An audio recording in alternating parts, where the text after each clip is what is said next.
जी sir. सबसे पहले मुझे पता चला कि मेरा सिलेक्शन हो चुका है वो रात के 4 बजे मेरे ही दोस्त के थ्रू। उसके बाद मुझे बहुत ज़्यादा खुशी हुई। फिर सिलसिला चला बधाई का। सबसे पहले मेरी एजुकेशन जो प्राइमरी और माध्यमिक शिक्षा हुई गाँव से रह कर के हुई। मेरे स्कूल का नाम है गोसनर हाई स्कूल अमलेसा। उसके बाद ग्रेजुएशन मैंने पाँच परगना किसान कॉलेज बुंडू से किया। उसके बाद आगे की पढ़ाई के लिए हजारीबाग आना हुआ। विनोबा भावे यूनिवर्सिटी से मैंने पीजी की और सेशन रहा था 2015-17। 2017 के बाद पीसीएस के लिए मैंने कोचिंग लिया। कोचिंग सेंटर मेरे पास ही है, आसपास ही है। पैदल मैं जाया करता था, गुरु आईएएस एकेडमी, वहाँ से मैंने ली और वहीं से पढ़ाई अपनी पूरी की और वहीं से सिलेक्शन भी हुआ। उसके बाद आपका लैंग्वेज ध्यान से हट रहा था, लैंग्वेज पेपर मेरा खोटा रहा था। खोटा से बहुत ज़्यादा सिलेक्शन भी हुआ है। हजारीबाग खोटा का हब भी है, तो खोटा रख करके यहाँ पे पढ़ने में आसानी होती है। आपका जो सेल्फ स्टडी कितना मायने रखा आपको?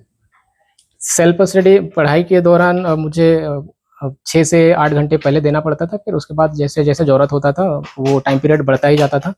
8-10 घंटे 12 घंटे भी मेंस के टाइम पे 12 घंटा लग ही जाता था। घर में आपके कौन कौन से? घर में मेरे माँ पिताजी हैं, माता गृहिणी है, पिताजी ऐसे खेती के काम कर में लगते हैं और जब अपना खेती खत्म हो जाता है तो फिर बाहर जाकर के काम भी कर लेते थे। संसाधन जैसा आप बता रहे हैं खेती बाड़ी है, कम संसाधन था, कैसे टेकल कर पाए कि संसाधन को कैसे टेकल कर पाए? क्या करते थे पिताजी या फिर भाई लोग क्या करते? हाँ, मुझे बेक करने के लिए मेरे पिताजी नाइट गार्ड का ड्यूटी करते थे जमशेदपुर में। रेलवे का गेस्ट हाउस रेस्ट हाउस होता था, वहाँ पे काम कर लेते थे, जिससे मुझे काफ़ी हेल्प हुई। जब वहाँ पे काम छूटा उसके बाद मैंने होम ट्यूशन देना प्रारंभ किया, जो कि अभी भी दे ही रहा हूँ और उसी की वजह से मैं घर भी नहीं जा रहा हूँ क्योंकि बच्चों का अभी परीक्षा है। भाई क्या करते? भाई मेरे LIC में ऑफिस में काम करते हैं डेली वेजर के तौर पे, जिससे भी मुझे सपोर्ट मिल जाता था। आगे क्या आपका गोल है? क्योंकि अब तक मेरा ये इस रैंक को इस पोस्ट को हासिल करने का गोल था, जो कि मैंने कर लिया है और इसके बाद इसी क्षेत्र में इसी वर्किंग फील्ड में रहते हुए लोगों की बेहतरी के लिए मैं काम कर सकूं, ये मेरा अभी सपना है। कहीं ना कहीं विष्णु जी आपका एक हाथ नहीं है। जी सर।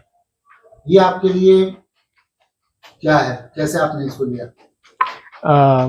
इसको लेकर के मुझे ऐसे इंस्पायर किया गया था मेरे मामा जी ही। ये देखो भगना, लोगों के पास बहुत सारी कमजोरियां होती है। माना कि तुम्हारे में फिजिकली ऐसा दिख रहा है कि तुम डिसेबल हो फिजिकली, लेकिन उसको मान के नहीं बैठ जाना है। तो ये कहीं ना कहीं मेरे जहन में था कि उनका जो कहना था कि किसी भी इंसान के पास अगर कमजोरी होती है तो उसको काबू करना है, तुम्हें भी वो काबू करना है, उस कमजोरी को ताकत में बदलना है। तो ये मेरे जहन में था, तो मैंने उसको लेके चला और शायद वही कमजोरी को मैंने हथियार बनाया, जो कि मेरी ताकत के तौर पे साबित हो गई।